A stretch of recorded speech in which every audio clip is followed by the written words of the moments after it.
Okay, so get this. We're going deep today, like to the center of the Earth deep. To the center of the Earth? Well, not literally, but pretty close.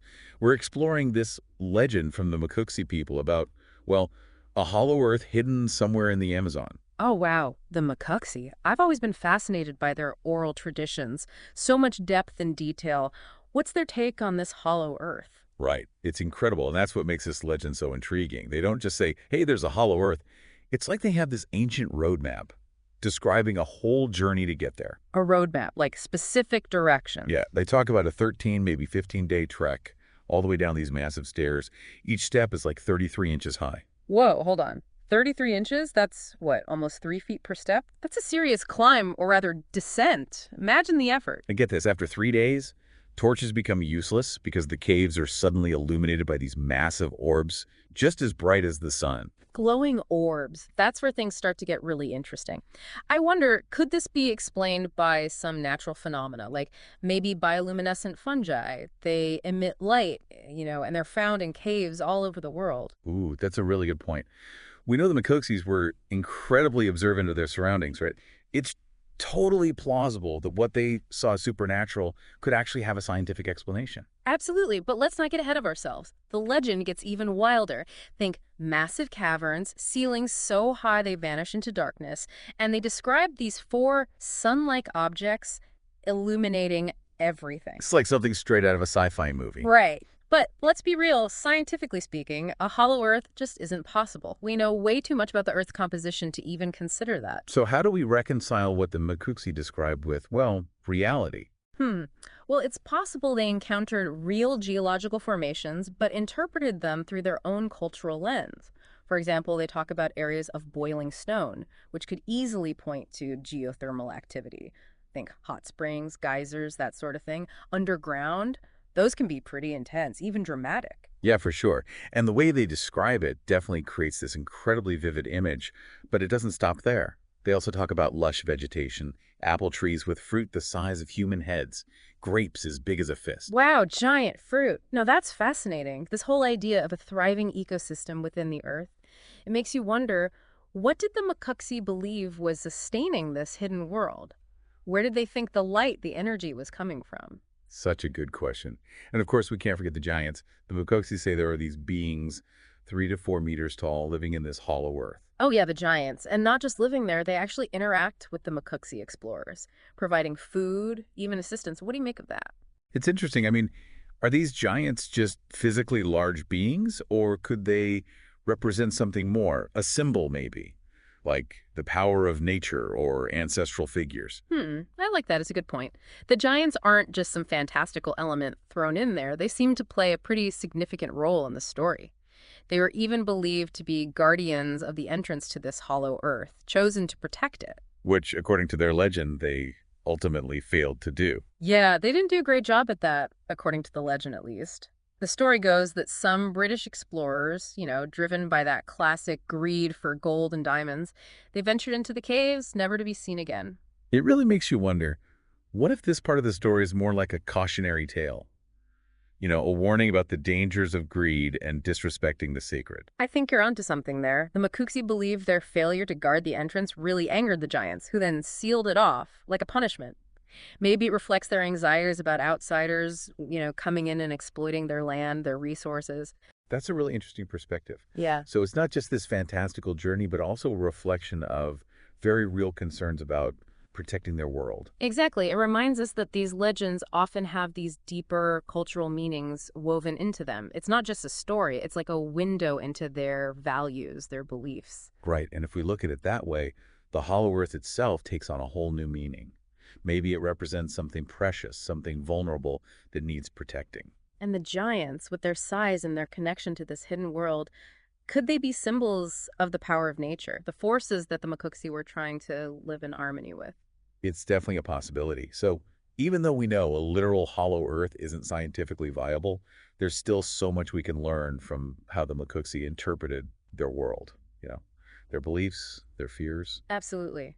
It challenges us to think about our own relationship with nature. Do we approach it with respect, responsibility, or are we driven by that same greed and desire to exploit? It's a really powerful question, especially considering the Macuxi belief that their actions had these huge consequences. Yeah. The whole legend serves as this stark reminder that we're all part of this delicate ecosystem. Speaking of the ecosystem within the Hollow Earth, the Macuxi described creeks of a zoo. And it's interesting because the meaning of a zoo isn't totally clear, but it seems to represent danger or like a forbidden zone. Hmm.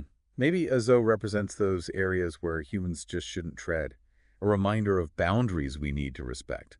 It ties back into that theme of responsibility we were just talking about. Right, exactly. And that brings us back to those really specific details in the legend, the ones that seem almost fantastical but could have some basis in reality. You mentioned bioluminescent fungi earlier as a possible explanation for those glowing orbs. Are there any other real-world phenomena that could have inspired these descriptions? Well, let's take the boiling stone, for example. We talked about geothermal activity, but imagine if the Macuxi stumbled upon a geyser erupting for the first time. That would be a pretty terrifying, awe-inspiring experience, especially underground. Totally.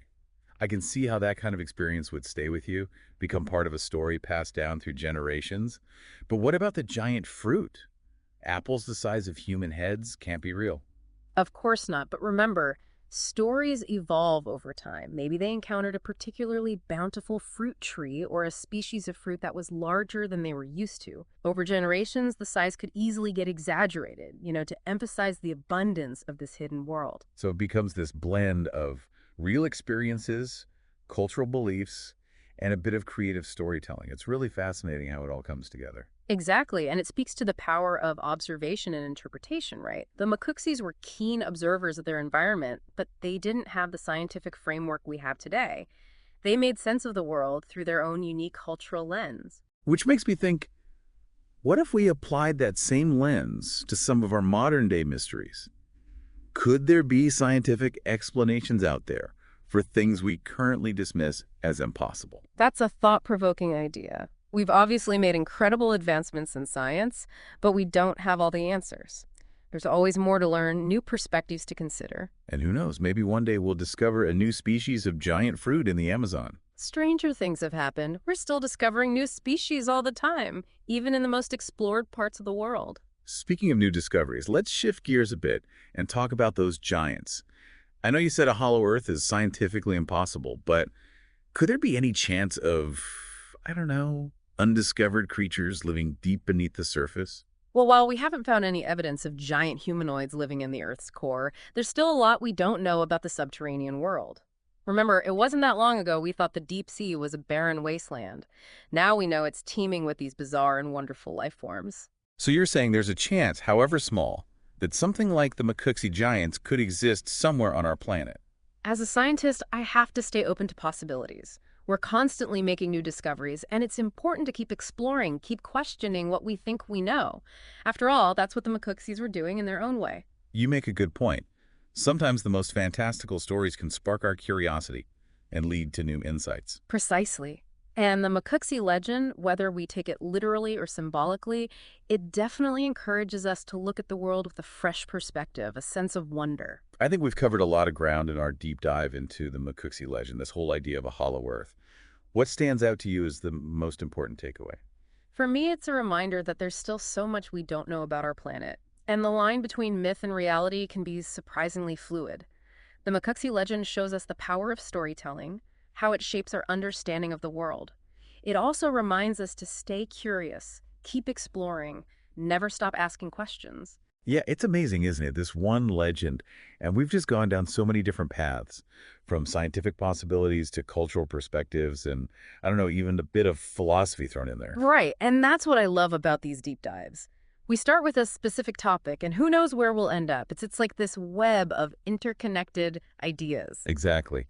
And we've covered a lot of ground with this Macuxi legend. Their descriptions of the journey, that strange environment, those mysterious giants. We talked about what might have inspired those descriptions, the symbolism maybe hidden within the legend. Even some ethical considerations. The Macuxi as guardians and the consequences they believed came from failing to protect that hidden world. It really makes you think.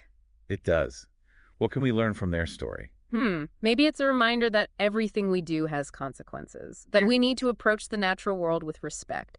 And I don't know, maybe it shows us how powerful storytelling can be, how it shapes our whole understanding of, well, reality. I like that. So if we had to sum it all up, what are the key takeaways here? Okay, so first, even though we know a hollow Earth isn't scientifically possible, the Macuxi legend still gives us this amazing glimpse into their worldview, how they saw the environment, their place within it. Right, right. Second, it shows the power of observation and interpretation, how the Macuxi made sense of the world around them, but through their own cultural lens. Yeah. And lastly, I think it's just a good reminder that there's always more to learn, more to discover, and definitely more to question. Well said. And hey, maybe someday, inspired by those Macuxi explorers, we'll uncover some incredible new wonder, something that just pushes the boundaries of what we thought was possible. Yeah, imagine that. A hidden cave system full of bioluminescent organisms, or a new species that makes us rethink everything we thought we knew. Now, that would be an exciting deep dive. For sure. But remember, it's that spirit of exploration, that desire to discover, that's at the heart of what we do. Couldn't agree more. And to all our listeners out there, we encourage you to keep that same spirit alive. Don't be afraid to ask questions, explore those new ideas, really dive deep into whatever sparks your curiosity. Who knows? You might just uncover your own hidden world. Until next time, keep exploring and keep diving deep.